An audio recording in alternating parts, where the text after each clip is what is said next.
again, readers. We are reading A Boy Called Bat, and we are going to start with chapter 5 called A Tiny Pink Nose. I wonder what that refers to.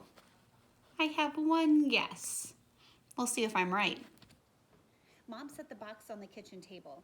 Is it sleeping? Bat asked, his voice a whisper. Probably, Mom said. Babies sleep most of the time. What is it? Janie asked. Bat, do you want to open the lid? Bat didn't answer. He was too excited. Very carefully, he lifted the lid of the box and peered inside. There's one of our doodle vocabs. Peered. Janie stood behind him, breathing on his ear. You're breathing on my ear, Bat said. Janie ignored him. It's just a bunch of rags, she said. Mom walked around to the far side of the round table and reached into the box. She scooped up the pile of material and sat down. Look. Bat watched as Mom shifted the towel in her arms. A nose peeked out, a tiny peaked nose, and then two slanted eyes, closed eyes, a forehead covered in downy fuzz, little ears so curled tight against its head. Janie began, It's a kit, Bat said, enchanted by the tiny creature, wanting to hold it so badly. A baby skunk. Oh, Mom, said Janie. I can't believe you brought home a skunk. Here's a picture of them opening the box, taking a look. I might have the same reaction that Janie did. Oh, why'd you bring home a skunk? I had to, Mom said, rubbing the skunk's little forehead with her thumb. He's an orphan. Oh, breathed Janie as she leaned in closer, blocking Bat's view. How old is he? You're in my way, Bat said loudly, and he pushed Janie's arm to make room for himself. Bat, Mom said, you need to stay calm around the skunk kit, okay? You don't want to scare him. Bat did not want to scare the skunk kit. I wonder why. He wanted to hold the skunk kit, maybe even feed and care for the skunk kit. But his sister was standing in his way. Move, Janie, he hissed at her as quietly as he could hiss. Why don't you both sit down, Mom said. I'll tell you more about him. Janie plopped down into her chair on Mom's right, so Bat went around her to the other side and sat in the chair on her left. He scooted the chair as close to Mom's as he could. The kit was still tucked away into the towel. Only his little face visible. Eyes closed, he opened his mouth in a yawn, his tiny pink tongue arching out. Mom said, Bat, do you remember when we smelled that skunk on the way to school this morning? Bat did remember. They had smelled it just after they pulled off their street, Plum Lane, and onto Anderson Road. He had smelled it, and Mom had smelled it too. Bat had craned his neck, looking out each of the window carefully. He'd seen lots of people on bicycles. They lived near a college, and the students mostly rode bikes to class. And he'd seen other cars and some people on foot. That's kind of like us. We live close to a college and a university, which is a bigger college. It was the beginning of spring, but still it was cold, so he had seen lots of hats and scarves. He'd seen an American flag on a flagpole in front of the post office. He'd seen a red bus. He'd seen a sign that read, Welcome to Quincy, a bike-friendly town. But he had not seen a skunk. So he smelled it, but he didn't see it. Bat nodded. I remember, he said. Well, unfortunately, the skunk we smelled but didn't see was the mama skunk. A car hit her, and a couple of college students brought her to my office in the basket of a bike. She was there waiting for me after I dropped you off at school, injured and very pregnant. Is she okay? Janie asked. I wish she could say she is, Mom answered. I wasn't able to save the mother or the other baby kits. Only this one lived. I was able to check the mother for diseases, though, and luckily she wasn't sick, which is a good sign the kit isn't sick either. That's awesome, Bat said. Bat, said Janie loud and sharp. The kit twitched and shifted, scared by Janie's voice. How can you say that's awesome? The mom died. The other babies died. Bat didn't mean that it was awesome that the other skunks died. Of course that wasn't awesome. He meant that it was awesome that this kit had survived.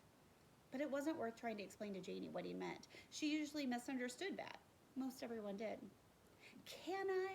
Bat reached for the kit, wanting so badly to hold him that his fingers twitched. We can't keep him, Mom warned. There's a wild animal rescue center that we can give him to in about a month, but they're too busy to take him just yet. So we can help him get bigger and stronger before we hand him over to the experts. They'll raise him until he's ready to be released into the wild when he's about 5 months old. Then she passed the tiny kit wrapped in towels into Bat's arms. The kit was so small that Bat couldn't even tell he was in the towel, except for the tiny face that peeked out. Oh, can't you just picture that? A little baby skunk wrapped into the towel and then the little face peeking out? He cradled the bundle in his arms. He felt his face stretch into a wide smile, so wide it made his cheek sore. All right, we're going to go on to chapter 6, called Skunk Lunch. Can it spray yet? Janie asked. Oh, that's a good question. Can it spray yet? No, Mom answered. Soon he will be able to, but when skunks are babies, they can't spray as strong as adults. Bat realized he didn't know a lot about skunks. He knew they sprayed a stinky smell to protect themselves, and he knew they weren't mammals, and he knew they were omnivores because they ate bugs and smaller animals and plants too. But he didn't know very much more than that. He decided to learn everything about skunks. What are we going to feed him? Bat asked. Can I do it? He's too little yet to eat, so we need to feed him formula. They don't make skunk formula, so we use puppy formula. It's as closest thing to a mother skunk milk. Janie stood up. It's a cute skunk, Mom, but I want to go over to Ezra's house, okay? Okay, Mom said. Be back in about an hour. Ezra lived 3 houses up the block and had been Janie's best friend since before Bat was born. Janie loved Ezra. She thought he was funny and smart and creative. Bat didn't love Ezra. He thought Ezra was loud and annoying and a mean tease. Sometimes when Janie went to play at Ezra's house, it bothered Bat that he wasn't invited and that there wasn't a house he was invited to visit where Janie didn't go. But right now, he didn't care about Ezra or anything other than feeding the skunk kit. Goodbye, he said to Janie without taking his eyes off of the baby skunk's tiny face. The skunk was yawning and licking his lips with the world's tiniest, pinkest tongue. Janie left. Mom said, okay, Bat, sit right here and I'll get the formula. She went to her bag and pulled out a can, like a soda can, but with a picture of a puppy on it. Mom shook it and cracked it open and dipped a syringe inside, pulling the plunger up. Bat watched it fill with thick white liquid. Right, so a syringe is maybe what you've had medicine in, where you push it down into the medicine bottle, and when you pull it up, the medicine fills up into the container, that cylinder, so that's called the syringe. So that's what they are going to use to feed baby Kit, the Kit. We only give them a few drops at a time, Mom said, carrying the full syringe back over to the table. Watch me do it first. She took the skunk and arranged him on her lap, one hand over his back, under his front legs to hold him upright, and the other hand aiming the syringe full of formula at his mouth. The skunk seemed to know what was about to happen and twitched his little pink nose back and forth eagerly. And here is a picture of the way Mom was holding him. There you go. Mom slowly pushed down on the plunger and Bat watched. A thick white droplet of puppy formula pushed through the hole at the end of the syringe. The skunk tipped back its chin and opened his mouth, licking eagerly. What a good little baby, Mom crooned, passing more formula into his mouth. I want to feed him. Let me feed him. I want to feed him, Bat said. Okay, Mom handed the skunk back to Bat. He tried to hold the skunk the way Mom had and then took the syringe in his other hand. Very slowly, Mom warned him. And finally, it was Bat's turn. As slowly as he could, he pressed down on the plunger, aiming the syringe tip at the baby skunk's mouth. And it worked! The skunk's little pink tongue lapped at the formula. Droplets gathered at the corners of his mouth, and some ran down his chin onto the towel, but most of it made it onto the baby skunk. I'm doing it, Bat whispered. I'm feeding him. You sure are, Mom said. Bat knew he was doing a messier job than if Mom had done it, but the baby skunk didn't seem to mind. I love him, Bat said. He hadn't meant to say it out loud. Mom laughed. Careful, or you might make me jealous, she said. But it's true, Bat said. I love him. Mom said they'd have to hand the kit over to the rescue center in about a month. But Bat, holding the tiny animals in his arms, made a silent promise that he'd figure out a way to keep him. So I know a lot of people when they hold on and keep little baby animals. But a skunk, it doesn't spray yet. But you know what's going to happen as that skunk gets older, right? Let's see. Chapter 7 is called Every Other Fridays. The next morning was an every other Friday. On every other Fridays, Mom drove Bat to his school, and Janie walked to her school just like usual. But in the afternoon, Dad would pick them up.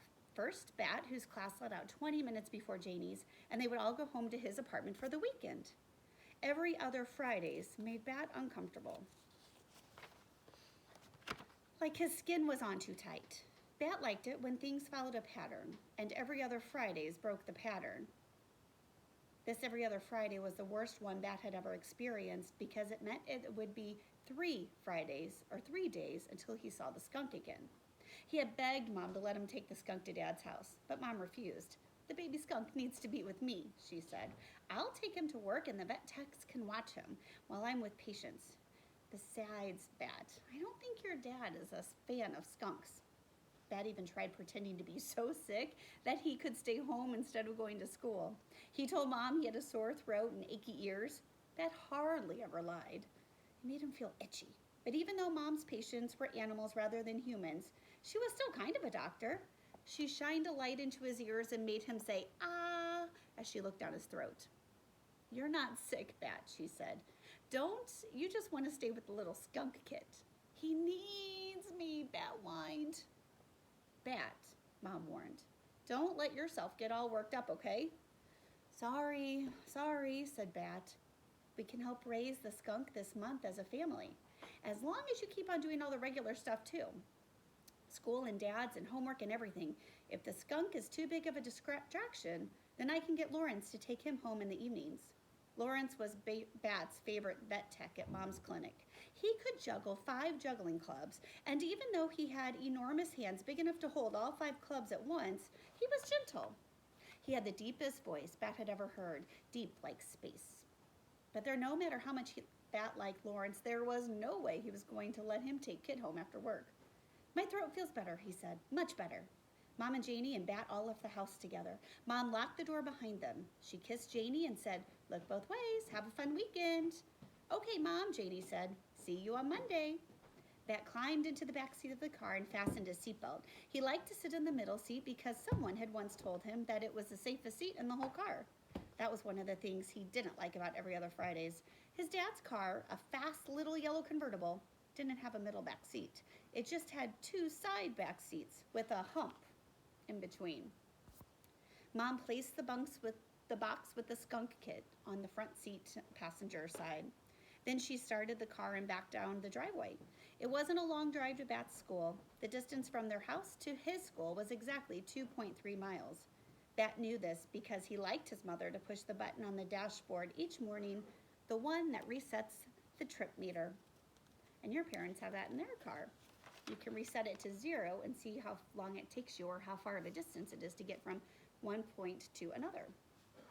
Bat spent the entire 2.3 miles trying to come up with a reason why he shouldn't go to Dad's, even though it was an every other Friday. A reason that wouldn't make his mom give the kit to Lawrence, but he couldn't think of anything. They arrived at a school. "You'll take care of the kit?" Bat asked Mom. "Honey," Mom said, "I'm a veterinarian. Taking care of animals is my job, I promise." Bat nodded. He unbuckled his seatbelt, slid across the back seat, and got out of the car. "Wait a minute," Mom called after him through her rolled-down window. "Aren't you forgetting something?" He had his backpack. He had his lunch. He had his earmuffs. "No," he said. Mom smiled. "You forgot to kiss me goodbye." "Oh, yeah," Bat said. He walked back over to the car and stuck his head through his mom's windows. She wrapped her arms around his neck and pulled him close. Her wavy brown hair tickled his nose. "Goodbye, little Bat," she said. "I'll miss you." Then she kissed his cheek. "Goodbye," Bat answered. He walked up to the school's front door and turned around. Mom was still there in her car watching him. He raised his hand and waved. Mom honked the horn at him, 3 light, happy honks, and then she drove away.